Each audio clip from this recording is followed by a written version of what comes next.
Hello student, welcome to our channel. तो आज दोस्तों हम स्टार्ट करते हैं सीएस एग्जीक्यूटिव के लिए setting up of business entities and closure. पूरा का पूरा सिलेबस दोस्तों हम लोग कवर करेंगे। तो आगे बढ़ते हैं दोस्तों। एग्जीक्यूटिव प्रोग्राम का ये जो सब्जेक्ट है ये है setting up of business entities and closure, जिसको शॉर्ट में एसबीईसी बोलेंगे। ये दोस्तों मॉड्यूल 1 का पेपर नंबर 3 है। और इसमें जो नॉलेज यानी कि ऑब्जेक्टिव क्या है, इसका वर्किंग नॉलेज एंड अंडरस्टैंडिंग मांगी है। इसमें किसकी है? Setting up of business entities, यानी कि एक नया बिजनेस एंटिटीज हमें किस तरीके से सेटअप करना है यानी कि बनाना है, और उस बिजनेस एंटिटीज का क्लोजर क्या करना है, क्लोजर कैसे करना है। और दोस्तों इसमें हमें ये भी देखना है कि जो जो हमने बिजनेस एंटिटीज सेटअप की हैं उनके क्या क्या कंप्लायंसेस होंगे एंड उन कंप्लायंसेस को हम लोग कैसे करेंगे। तो दोस्तों ये सब्जेक्ट 3 पार्ट्स में डिवाइड किया गया है। पार्ट 1 है सेटिंग अप ऑफ बिजनेस, जो कि 40 मार्क्स का है, जिसमें 12 to 16 चैप्टर हैं हमारे। और पार्ट बी है रजिस्ट्रेशन, लाइसेंसिंग एंड कंप्लायंसेस, जो 35 मार्क्स का है और जिसमें आपको 6 चैप्टर मिलेंगे।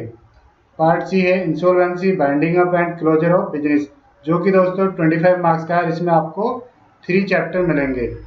तो 40, 35 एंड 25 100 मार्क्स का ये पूरा का पूरा हमारा एक सब्जेक्ट है, जिसको हम 3 पार्ट्स में पढ़ेंगे। Setting of business, registration, licences and compliances, and part C में हम देखेंगे insolvency, winding up and closure of companies.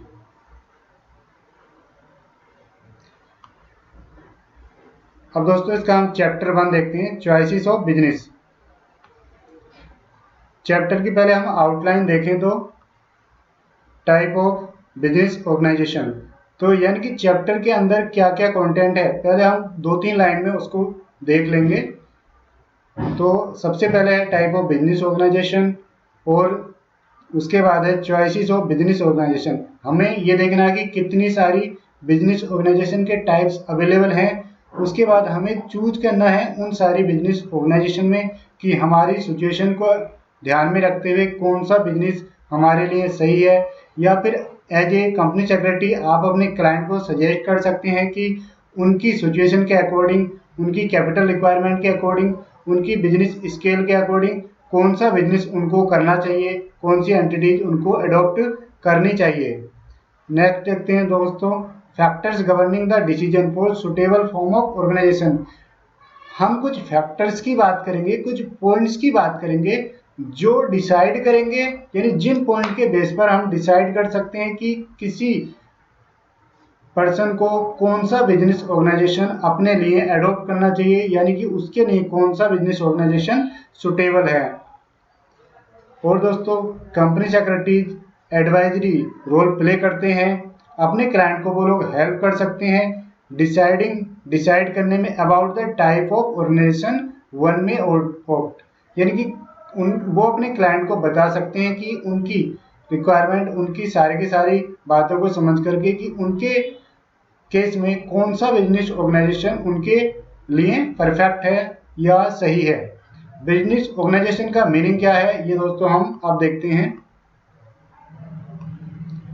अब देखते हैं चॉइसेस ऑफ बिजनेस। ये कह रहा है टाइप ऑफ बिजनेस ऑर्गेनाइजेशन। उससे पहले हम देखेंगे बिजनेस ऑर्गेनाइजेशन क्या है। Business organisation refers to all necessary arrangement required to conduct a business in an optimised manner. तो जो भी हम अरेंजमेंट कर रहे हैं किसी बिजनेस को करने के लिए in an optimised manner, although the steps that need to be undertaken for establishing and maintaining relationship between man, material and machinery।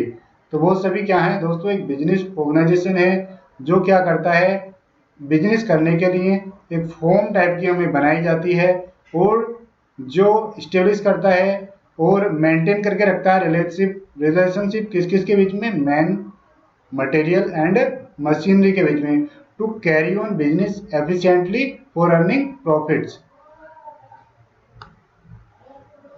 अब देखते हैं choosing a form of business entity is a crucial to successful organisation.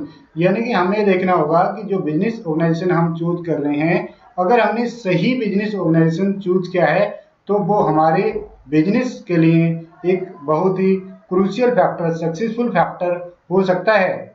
यानी कि दोस्तों अगर मेरा छोटा business है तो ऑब्वियसली बात है मुझे प्रोप्राइटरशिप में जाना चाहिए, लेकिन मेरा एम आगे बढ़ा है, मुझे फंडिंग भी लेनी है, मुझे प्राइवेट प्लेसमेंट लेनी पड़ सकती है या मुझे एंजल इन्वेस्टर से फंडिंग लेनी होती है, तो उस केस में मैं अपने क्लाइंट को सजेस्ट करूंगा कि वो प्राइवेट लिमिटेड फॉर्म में आए या फिर कुछ लिमिटेड केसेस में वो एलएलपी फॉर्म में आए, वो उनके लिए ज़्यादा सुटेबल रहेगा। The choice of A business entity will depend on, किस किस पर डिपेंड करती है, depend on an object, nature and size of business of such entity and will also depend upon the will of the owners of business entity.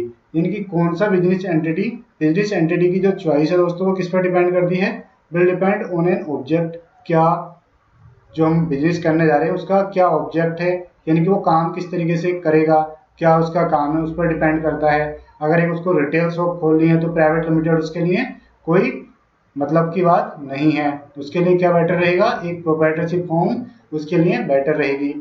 Nature, किस तरीके का nature है, retail है, होलसेल है, मैन्युफैक्चरिंग है, ये हमें देखना होगा।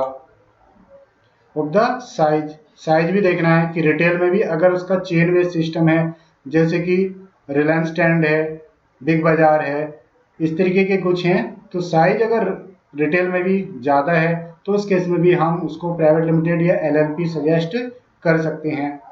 और किस पर डिपेंड करता है दोस्तों, जो ओनर्स हैं उनकी क्या इच्छा है, उनकी क्या विश है, वो कौन सा बनाना चाहते हैं, क्या वो प्रोप्राइटरशिप में खुश हैं अपनी छोटी दुकान को चला करके भी या फिर नहीं।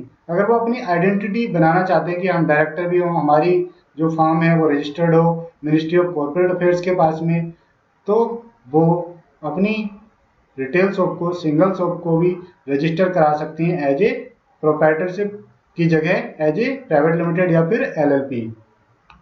आगे देखते हैं चॉइसेस ऑफ बिजनेस, हमारे चैप्टर नंबर 1 चल रहा है। इसमें दोस्तों टाइप ऑफ बिजनेस ऑर्गेनाइजेशन कितने प्रकार की हो सकती हैं, अब हम उसकी बात करते हैं। नंबर 1 है sole proprietorship, number 2 partnership firm हमारी होती है, एचयूएफ हमारी होती है, एलएलपी हमारी होती है, सेक्शन 8 कंपनी होती है, कोऑपरेटिव सोसाइटीज होती हैं। जैसे कि दोस्तों अमूल का आपने नाम सुना होगा, अमूल भी जब स्टार्ट हुई थी तो एक कोऑपरेटिव सोसाइटी फॉर्म में ही स्टार्ट हुई थी। अमूल के ऊपर एक मूवी भी है मंथन करके, आप देख सकते हैं यूट्यूब पर, तो आपको कोऑपरेटिव सोसाइटी का काफ़ी अच्छा मीनिंग समझ में आ जाएगा। इस मूवी में आपको अमरीश पुरी साहब और शर्मिला टैगोर, काफ़ी अच्छी एक्टिंग और कॉन्सेप्ट बेस्ड ये मूवी है, तो देख सकते हैं। उसके बाद private limited company, public limited company, OPC, trust, society, AOP, BOI, तो इतने सारे फॉर्म में हम बिजनेस कर सकते हैं। 11 फॉर्म में और भी एक दो फॉर्म हमारे निकल सकते हैं इन्हीं के अंदर से। तो हमें अपने क्लाइंट को सजेस्ट करना है, हम ऑब्वियसली बात है कि हम प्रोफेशनल बनने के लिए ही पढ़ रहे हैं, कंपनी सेक्रेटरी बनने के लिए पढ़ रहे हैं, तो हमें अपने क्लाइंट्स को सजेस्ट करना है कि उनके केस में कौन सा form of business organisation better है, कौन सा उनको सूट करेगा। आगे देखते हैं choices of business organisation. A person must carefully consider all the advantage and disadvantage of each type of entity before choosing a form of business entity. तो हम यहाँ पे चॉइस करेंगे, चूज करेंगे कि कौन सा हमारे लिए सही है और कौन सा गलत है। सही है गलत यानी कौन सा बेटर है, चूज करने के लिए हमें क्या क्या देखना होगा, हमें केयरफुली कंसीडर करने पड़ेंगे कि हर टाइप की बिजनेस एंटिटी के क्या फायदे हैं और क्या नुकसान है, तभी तो हमें पता लग पाएगा कि कौन सी में फायदा है और कौन सी में नुकसान है। उन पॉइंट्स को बेस में रख करके जो हमारे केस में फिट बैठते हैं। आगे देखते हैं, अब कुछ फैक्टर्स की बात की गई है, factors governing the decision for suitable form of organisation. तो कुछ फैक्टर्स हम यहाँ पर बात करेंगे। For a new or proposed business the selection of suitable form of business organisation is generally govern by the following factors. दोस्तों ये जो फैक्टर्स होंगे, अगर आपका बिजनेस न्यू है या आप प्रपोज करने जा रहे हैं यानी कि बनाने जा रहे हैं अपना बिजनेस, प्रपोज में है, अभी प्रपोजल में है, तो उस केस में ये फैक्टर डिसाइड कर सकते हैं। अगर आपने ऑलरेडी स्टार्ट कर दिया है तब आप इन फैक्टर्स को देखेंगे, तो आप स्टार्ट तो कर चुके हैं, अब आप क्या कर सकते हैं, अगर आपको लगता है कि मैंने गलत form of business organisation select कर लिया है तो आप कन्वर्जन कर सकते हैं उसका किसी और फॉर्म ऑफ बिजनेस ऑर्गेनाइजेशन में। वो दोस्तों कैसे कर सकते हैं, उसके लिए हम आगे वाले चैप्टर्स में देखेंगे कि कन्वर्जन का भी आपके सिलेबस में है कि कैसे कन्वर्ट कर सकते हैं। जो पहला फैक्टर आता है वो है nature of business entity. Business entity का नेचर कैसा है उस पर हम देखेंगे। In small trading business and professional sole proprietorship is perfect. अगर आपका स्मॉल ट्रेडिंग बिजनेस है या प्रोफेशन है, जैसे कि नॉर्मली आपने देखा होगा चार्टेड अकाउंटेंट फर्म होती हैं, कंपनी सेक्रेटरीज फर्म होती हैं या फिर लॉ फर्म होती हैं, अगर उसमें एक ही पार्टनर है यानी खुद सोल प्रोप्राइटरी है तो वो प्रोप्राइटरशिप भी प्रेफर करते हैं। ये ज़्यादातर सीए एंड सीएस फॉर्म आपने देखे होंगे सोल प्रोप्राइटरशिप फॉर्म में ही होती हैं। कुछ 10-20% फॉर्म जो 2-3 फ्रेंड मिलकर के या प्रोफेशनल मिलकर के एलएलपी फॉर्म कर लेते हैं। उसके बाद है नेचर ऑफ बिजनेस एंटिटी की ये बात कर रहा है, तो स्मॉल है चाहे वो बिजनेस है या फिर प्रोफेशन है तो सोल प्रोप्राइटरशिप बेटर है।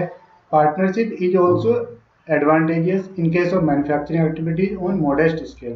पार्टनरशिप भी बेस्ट है अगर हमारी कोई मैन्युफैक्चरिंग है वो किस स्केल पर है, मॉडेस्ट स्केल पर है। The finance trading and retail state industries उन्हें स्मॉल स्केल पर अगर हमारी फाइनेंस है, ट्रेडिंग है, रियल एस्टेट है तो हम पार्टनरशिप भी ओपन कर सकते हैं। Seem to be suited partnership form of business organisation. और दोस्तों इसका एक alternative form of business organisation है where 2 or more person are involved in starting the business organisation is LLP under the LLP act. यानी partnership का alternative भी है क्या है, एलएलपी। अगर हम 2 या 2 से ज़्यादा पार्टनरशिप को मिलाकर कुछ बना रहे हैं तो उस केस में बेटर क्या है, एलएलपी है, बिकॉज वो रजिस्टर्ड भी होता है, लिमिटेड लाइबिलिटी भी होती है और जो पार्टनर्स होते हैं उनकी भी लिमिटेड लाइबिलिटी होती है। परपेचुअल बिजनेस हमारा बन जाता है, रिपोर्टिंग भी हमें करनी होती है। और पार्टनरशिप के केस में सिर्फ हमें आईटीआर ही फाइल करनी होती है, अगर जीएसटी है तो जीएसटी रिटर्न फाइल करनी होती है। जबकि एलएलपी के केस में हमें एनुअल फाइलिंग एमसीए आरओसी के पास भी करनी होती है। नेक्स्ट पॉइंट देखते हैं, where the person intending to start a business with a legal entity and incorporate form with a feature of having their sole ownership. यानी कि वो कह रहा है कि लीगल एंटिटी टाइप का हो लेकिन मैं अकेला ही उसका मालिक बनूं, तो वो क्या प्रेफर करेगा, वो ओपीसी प्रेफर कर सकता है। दोस्तों आप उसे ओपीसी सजेस्ट कर सकते हैं। नेक्स्ट देखते हैं। अब है दोस्तों सेकंड फैक्टर क्या है, फर्स्ट था नेचर ऑफ बिजनेस, सेकंड है scale of business. Business scale का मतलब होता है बिजनेस कितना बड़ा है, कितनी टर्नओवर है, कितनी कैपिटल है, कितना उसमें इन्वेस्टमेंट लगा हुआ है। तो if the scale of operation यानी आपका बिजनेस का ऑपरेशन कितना बड़ा है, स्मॉल है, मॉडेस्ट है या फिर लार्ज है, हमने 3 कैटेगरी में उसको डिवाइड कर लिया। 3 कैटेगरी किस तरीके से डिवाइड आप कर सकते हैं दोस्तों, एमएसएमई एक्ट जो है, एमएसएमई डेवलपमेंट एक्ट 2006 में लास्ट ईयर आपने सुना होगा एक अमेंडमेंट आई थी जिसमें micro small and medium enterprises की डेफिनेशन को चेंज कर दिया गया था, उसको भी हम देखेंगे। तो अगर आपका scale of business organisation small है तो आपको कौन सी बेटर रहेगी, सोल प्रोप्राइटरशिप या फिर ओपीसी बेटर है, सुटेबल है आपके लिए। अगर आपका बिजनेस ऑपरेशन जो है मॉडेस्ट है यानी मीडियम है तो आपके लिए पार्टनरशिप या फिर एलएलपी प्रेफरेबल है। चाहे तो आप प्राइवेट लिमिटेड भी कर सकते हैं लेकिन आप पहले ही सजेस्ट करेंगे कि आपके लिए पार्टनरशिप बेटर है। चाहे तो आप प्राइवेट लिमिटेड में भी जा सकते हैं, हम तो प्राइवेट लिमिटेड भी बना देंगे, लेकिन आपको बेस्ट सजेस्ट करना है। कल को क्लाइंट ये ना बोलने लगे कि सर आपने तो मुझे सजेस्ट ही नहीं किया कि पार्टनरशिप होनी चाहिए या फिर एलएलपी बढ़िया है, मुझे तो अब ज़्यादा खर्चा पड़ा जबकि मेरा बिजनेस इतना ज़्यादा बड़ा नहीं है। अगर आपका बिजनेस लार्ज फॉर्म में जा रहा है तो उस केस में company form is advantages, because दोस्तों लार्ज के लिए ऑब्वियसली बात है हमें फंडिंग की जरूरत पड़ेगी, यानी कि हमें इन्वेस्टमेंट की जरूरत पड़ेगी। और इन्वेस्टमेंट हम इक्विटी फॉर्म में भी ले सकते हैं और डिवेंचर डेब्ट फॉर्म में भी ले सकते हैं। तो कंपनी बेटर रहती है ज़्यादा इन्वेस्टमेंट के लिए। अब देखते हैं दोस्तों, as per micro small and medium enterprise development act 2006 जो अमेंड हुआ था, नोटिफिकेशन आई थी 26 जून लास्ट ईयर 2020 में, उसके अकॉर्डिंग एक माइक्रो एंटरप्राइजेज कौन सा होगा, where investment in plant and machinery कितनी है, अप टू 1 करोड़ है, और टर्नओवर कितनी है, अप टू 5 करोड़ है। तो ये कौन सा बिजनेस होगा, ये माइक्रो होगा। माइक्रो का मतलब स्मॉल होगा। सेकेंड देखते हैं स्मॉल। माइक्रो जो है स्मॉल से भी एक छोटी कैटेगरी बना दी है इसके अकॉर्डिंग, एमएसएमई एक्ट के अकॉर्डिंग। लेकिन अगर कोई बंदा प्रैक्टिकल लाइफ में 1 करोड़ रुपए की इन्वेस्टमेंट कर रहा है प्लांट एंड मशीनरी में, उसकी टर्नओवर कितनी है, 5 करोड़ तक है, तो दोस्तों ऑब्वियसली बात है वो पार्टनरशिप फॉर्म या एलएलपी के लिए आपसे जरूर पूछेगा। सेकेंड है small enterprises, where the investment in plant and machinery up to 10 crore है और टर्नओवर कितनी है, 50 करोड़ है। ये किस में आएंगे, स्मॉल कैटेगरी में आएंगे एमएसएमई एक्ट के अकॉर्डिंग। और मीडियम एंटरप्राइजेज कौन सा होगा, where the investment in plant and machinery कितनी है, 10 करोड़ रुपए की है और टर्नओवर कितनी है दोस्तों, 250 करोड़ की है। तो वो कहाँ पर आएंगे, हमारे मीडियम एंटरप्राइजेज में आएंगे। और अगर उससे ज़्यादा जाती है तो उस केस में हमारे पास क्या आएगा, लार्ज एंटरप्राइजेज वो लोग आ जाएंगे। नेक्स्ट हम देखते हैं factors governing the decision for suitable form of organisation की बात हम कर रहे हैं। इसमें तीसरा फैक्टर हमारा है कैपिटल रिक्वायरमेंट। अब हमें कैपिटल देख रही है कि कैपिटल की हमारे बिजनेस में कितनी रिक्वायरमेंट हो सकती है। Enterprises requiring small investment like retail business store personal service enterprises. ये कह रहा है कि जो एंटरप्राइजेज रिटेल बिजनेस हैं, पर्सनल सर्विस सेंटर हैं, वो क्या करते हैं, स्मॉल इन्वेस्टमेंट को चाहिए होती है। आप एक सिस्टम लेकर के बैठ जाइए, अगर आपको स्टार्टिंग में अपनी फर्म ही खोलनी है सीएस बन करके, तो आपके पास एक लैपटॉप होना चाहिए और आप एक घर में अपने घर में ही एक रूम सेपरेट कर लें, या फिर आप छोटा सा एक ऑफिस ले लें या किसी अपने फ्रेंड के ऑफिस में एक डेस्क डाल लें, उससे 2-3 हज़ार की रेंट शेयरिंग में कर लें, तो आपको 10 से 20 हज़ार रुपये में आपका ऑफिस इस तरीके से सेटअप हो सकता है। Best organise as sole proprietorship और इवन पार्टनरशिप। कह रहा है कि जिसमें छोटे बिजनेस हैं, स्मॉल इन्वेस्टमेंट की ज़रूरत होती है, तो उनके लिए बेस्ट क्या है, सोल प्रोप्राइटरशिप या फिर पार्टनरशिप बेटर है। और ये कह रहा है companies are usually best able to attract capital because investors are assured that their liability will be limited, their operation are in public domain in the transparent manner, easily accessible and ownership can be transferred to the other investors। दोस्तों अगर investment ज़्यादा चाहिए तो company prefer करते हैं, investors को भी company में इन्वेस्ट करके in the form of equity safety feel होती है। वो कहता है कि हमारी लायबिलिटी भैया लिमिटेड हो सकती है, हमारी लायबिलिटी अनलिमिटेड नहीं होगी किसी भी केस में अगर हम कंपनी के शेयर परचेज करते हैं तो। और उनके जो कंपनी के ऑपरेशन है, बिजनेस है, वो पब्लिक डोमेन के लिए हैं, कंपनी की रिपोर्ट वगैरह भी पब्लिक डोमेन में आएंगी, ट्रांसपेरेंट होंगी, बिकॉज कंपनी को बहुत सारे कंप्लायंसेस करने होते हैं। डायरेक्टर रिपोर्ट कितनी हुई है, एजीएम ईजीएम कितनी हुई है, कैपिटल इंक्रीज की है, कौन सा डायरेक्टर चेंज हुआ है, कौन सा अपॉइंट हुआ है, कौन सा सीएस अपॉइंट हुए हैं, रिजाइन किया है, इस सब की डिटेल हमें देनी होती है। एनुअल फाइलिंग करनी होती है जिसमें प्रॉफिट और रिलेटेड पार्टी ट्रांजेक्शन सारी की सारी बातों के बारे में हम क्या करते हैं, डिस्कस करते हैं। तो ट्रांसपेरेंट है, इजीली एक्सेसिबल है और ओनरशिप ट्रांसफर कर सकता है। जब मेरा मन करेगा मैं अपने शेयर किसी और को सेल कर सकता हूँ। चौथा फैक्टर देखते हैं जो है मैनेजरियल एबिलिटी, बिजनेस को किस तरीके से मैनेज किया जाएगा उसकी एबिलिटी। तो ये कह रहा है कि it is difficult for a sole proprietor to have expertise in all functional areas of business. भाई एक पर्सन हर किसी बिजनेस के एरिया में एक्सपर्ट नहीं हो सकता। अगर मैं कंपनी सेक्रेटरी हूँ तो मैं सिर्फ बिजनेस को कैसे मैनेज करना है, किस तरीके से मुझे अपनी सेल स्ट्रेटेजी बनानी है, बिजनेस डेवलपमेंट स्ट्रेटेजी बनानी है, वो सब मैं कर सकता हूँ। लेकिन मुझे ग्राउंड लेवल पर जाना हो कि प्रोडक्ट की नॉलेज कैसी है, बिस्किट्स किस तरीके से बनते हैं, कौन सा बिस्किट्स बेटर होता है, नमकीन कौन सी बेटर होती है, प्रोडक्ट के बारे में जानकारी करना, फील्ड नॉलेज लेना और R&D करना, इस सब की नॉलेज मैं अकेला चाह करके भी हर फील्ड में एक्सपर्टाइज नहीं ले सकता हूँ। तो इसलिए मुझे और पर्सन की रिक्वायरमेंट होगी। तो इसलिए ही दोस्तों सोल प्रोप्राइटरशिप के केस में एक पर्सन की रिक्वायरमेंट होती है बिकॉज उनका बिजनेस छोटा होता है। ये कह रहा है कि in other form of organisation like partnership company there is division of work. अगर हमारा फॉर्म ऑफ बिजनेस पार्टनरशिप है, कंपनी है, एलएलपी है, तो वहाँ पर डिवीजन ऑफ वर्क है अमंग पार्टनर और डायरेक्टर, यानी कि हमने आप प्रोप्राइटरशिप के केस में अलग अलग एम्प्लॉय रख सकते हैं, लेकिन वो फिर भी धोखाधड़ी कर सकती हैं। आपको उस पर्सपेक्टिव से वो काम नहीं करेंगे जिससे एक पार्टनर, एक ओनर या एक डायरेक्टर कर सकता है। और पार्टनरशिप या एलएलपी या कंपनी के केस में दोस्तों, बेसिकली प्राइवेट लिमिटेड के केस में तो जो लोग शेयर होल्डर होते हैं वही डायरेक्टर होते हैं, तो वो अपने बिजनेस को बेस्ट तरीके से मैनेज करेंगे। वो ऐसे करेंगे कि ये मेरा अपना बिजनेस है, मैं इसमें कुछ भी धोखाधड़ी नहीं कर सकता, सही से मैनेज करूंगा। तो उसमें डिवीजन ऑफ वर्क कर देता है कि एक हमने डायरेक्टर ले लिया जिसको फाइनेंस की नॉलेज है, एक हमने डायरेक्टर ले लिया जिसको मार्केटिंग की नॉलेज है, एक हमने ले लिया जिसको R&D की नॉलेज है, और एक हमने ले लिया कि जिसको प्रोडक्ट की नॉलेज है कि प्रोडक्ट करंट में कैसे चल रहे हैं, कौन सी कंपनी क्या कर रही है। IT सेक्टर का एक बंदा ले लिया जो हमें हमारी डिजिटल मार्केटिंग करता रहेगा कि क्या प्रोडक्ट ट्रेंड में चल रहा है, कौन सा प्रोडक्ट अच्छा है, कस्टमर क्या पसंद कर रहे हैं, इस सब के बारे में। तो हम अलग अलग तरीके के पार्टनर या डायरेक्टर हायर कर सकते हैं, तो हमारा बिजनेस ग्रो करेगा। नेक्स्ट हम फैक्टर देखते हैं दोस्तों, डिवीजन ऑफ प्रॉफिट।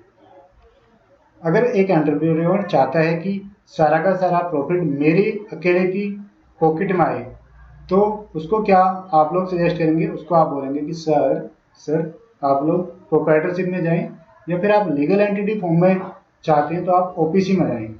अगर आप किसी और फॉर्म में जाएंगे तो आपको प्रॉफिट जो है शेयर करना पड़ेगा। If he is willing to share the profit, partnership would be preferred. अगर वो अपने बिजनेस को शेयर करने के लिए रेडी है तो वो पार्टनरशिप या एलएलपी चूज कर सकता है। In company however the profits whenever the board of directors decides are distributed among shareholders in the proportion of their shareholding। Company के केस में भी दोस्तों, जब डायरेक्टर्स क्या करेंगे, रिकमेंड करेंगे, डिस्ट्रीब्यूट करेंगे, तभी शेयर होल्डर्स को प्रॉफिट दिया जाएगा। किस फॉर्म में दिया जाएगा? In the form of dividend. क्या देना मैंडेटरी है? नहीं। इक्विटी शेयर होल्डर्स को तो देना मैंडेटरी नहीं है। प्रेफरेंस को भी मैंडेटरी उस केस में रहे अगर उनके जो फिक्स परसेंटेज वाले होते हैं उनको ही देना मैंडेटरी है, अदरवाइज देना मैंडेटरी नहीं है। टैक्स इम्प्लीकेशन की बात करें कि कौन सा बिजनेस बेटर है टैक्स के पर्सपेक्टिव से। In the choice of form of business organisation, tax implication, tax कितना लगेगा ये भी एक इम्पोर्टेंट फैक्टर माना जाता है। अगर हमारी सोल प्रोप्राइटरशिप है या फिर पार्टनरशिप है तो दोस्तों tax liability dependent on the extent of profit. अगर पार्टनरशिप फॉर्म है तो आपको बेसिक एग्जाम्पशन लिमिट 2.5 लाख रुपए की भी मिल जाती है नॉर्मल केस में, तो हमें यहाँ पर देखना होगा। और जो हमारे LIC वगैरह के एक्सपेंसेस है, मेडिकल पॉलिसी है प्रोप्राइटरशिप की या उसके फैमिली मेंबर की, उसका बेनिफिट भी यहाँ पर मिल जाता है। पार्टनरशिप के केस में जो प्रॉफिट आएगा वो उनकी पॉकेट में चार्जेबल होगा, उस केस में वो मिलता है। इन केस ऑफ कंपनी और LLP टैक्स लायबिलिटी ज़्यादा होती है, कुड बी हायर। तो हमें टैक्स का भी ध्यान रखना है, प्रॉफिट का भी ध्यान रखना है। एक बिजनेस बनाते टाइम या फिर एक बिजनेस अपने क्लाइंट को सजेस्ट करते टाइम उनको बता देना कि सर टैक्स के केस में ऐसे ऐसे होगा, प्रॉफिट के केस में सर ऐसे ऐसे होगा, या हमने उसके सारे के सारे पॉइंट उनको बता करके रखने हैं। नेक्स्ट हम दोस्तों फैक्टर देखते हैं सीक्रेसी।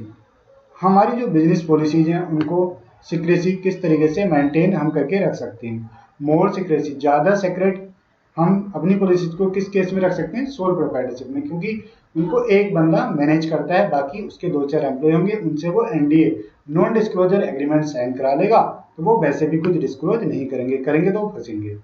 लेकिन दोस्तों in case he has partners, he will have to carefully wait whether other partners will be able to maintain the secrecy।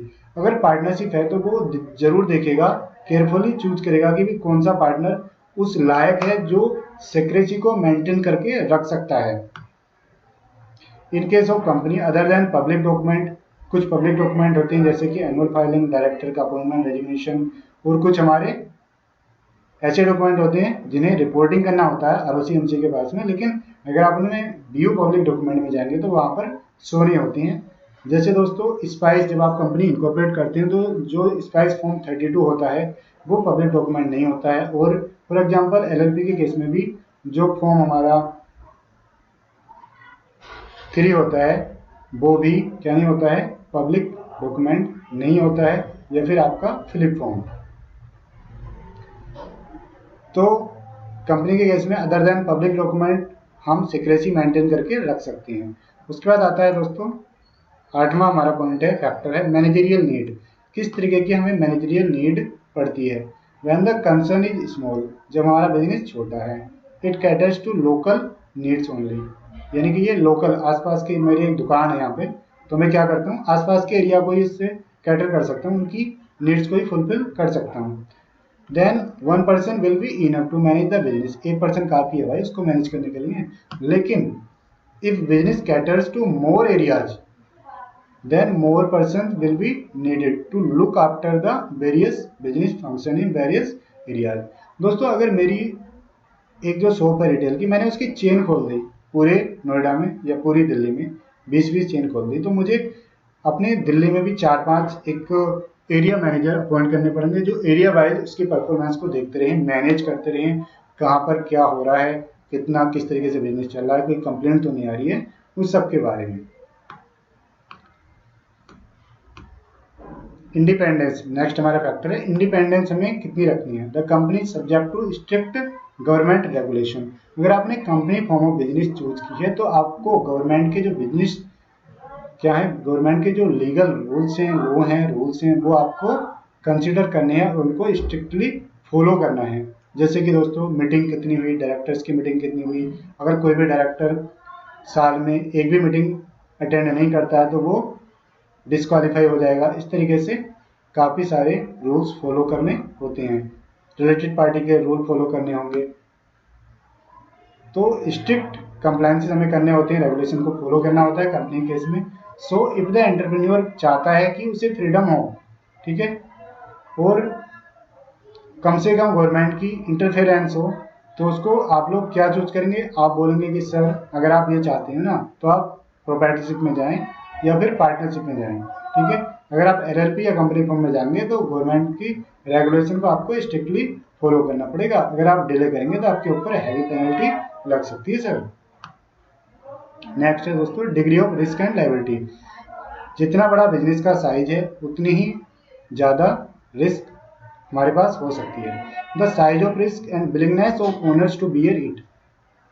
Risk का कितना साइज है और ओनर कितनी बियर कर सकते हैं, ये भी हमें इंपॉर्टेंटली ध्यान में रखना है। Is an important consideration in selection of form of business organisation. अगर मान लो मैंने 10 करोड़ की इन्वेस्टमेंट ले ली तो मुझे आंसरेबल है, अकाउंटेबल हूँ मैं उन लोगों के लिए जिनकी मैंने इन्वेस्टमेंट ली है, कि मेरा उनका पैसा मैंने कहाँ इन्वेस्ट किया, उनको प्रॉफिट जनरेट करके देना है। कल को अगर मेरा प्रॉफिट डूब गया तो वो लोग केस कर सकते हैं, मेरा बिजनेस डूब गया तो उनको प्रॉफिट नहीं मिला, उनका पैसा भी डूब जाएगा, तो वो लोग केस कर सकते हैं। इस केस में हमें सारी की सारी चीज़ें ध्यान में रखनी है। तो दोस्तों हमने यहाँ पर बात की कुछ फैक्टर्स की जो एक suitable form of business organisation को चूज करने में आपकी हेल्प कर सकती हैं, जो कि हमारे कितने पॉइंट हैं दोस्तों? हमने 10 यहाँ पर पॉइंट की बात की थी, और भी 2-4 पॉइंट हो सकती हैं जो कि आपको अपने क्लाइंट को सजेस्ट करते टाइम पे ध्यान में रखने हैं और उनको उनके केस के अकॉर्डिंग समझाना है। तो फ्रेंड्स ये था हमारा chapter 1 choice of business organisation का, setting of business organisation and closure. तो अभी ये चैप्टर कंप्लीट नहीं हुआ है, नेक्स्ट क्लास में हम इसका सेकंड पार्ट देखेंगे। वीडियो कैसी लग रही है दोस्तों ये मुझे कमेंट करके ज़रूर बताएं। हम पूरा का पूरा सिलेबस आपका कवर करेंगे और आपको नोट्स डिस्क्रिप्शन में लिंक है उसमें आपको मिल जाएंगे।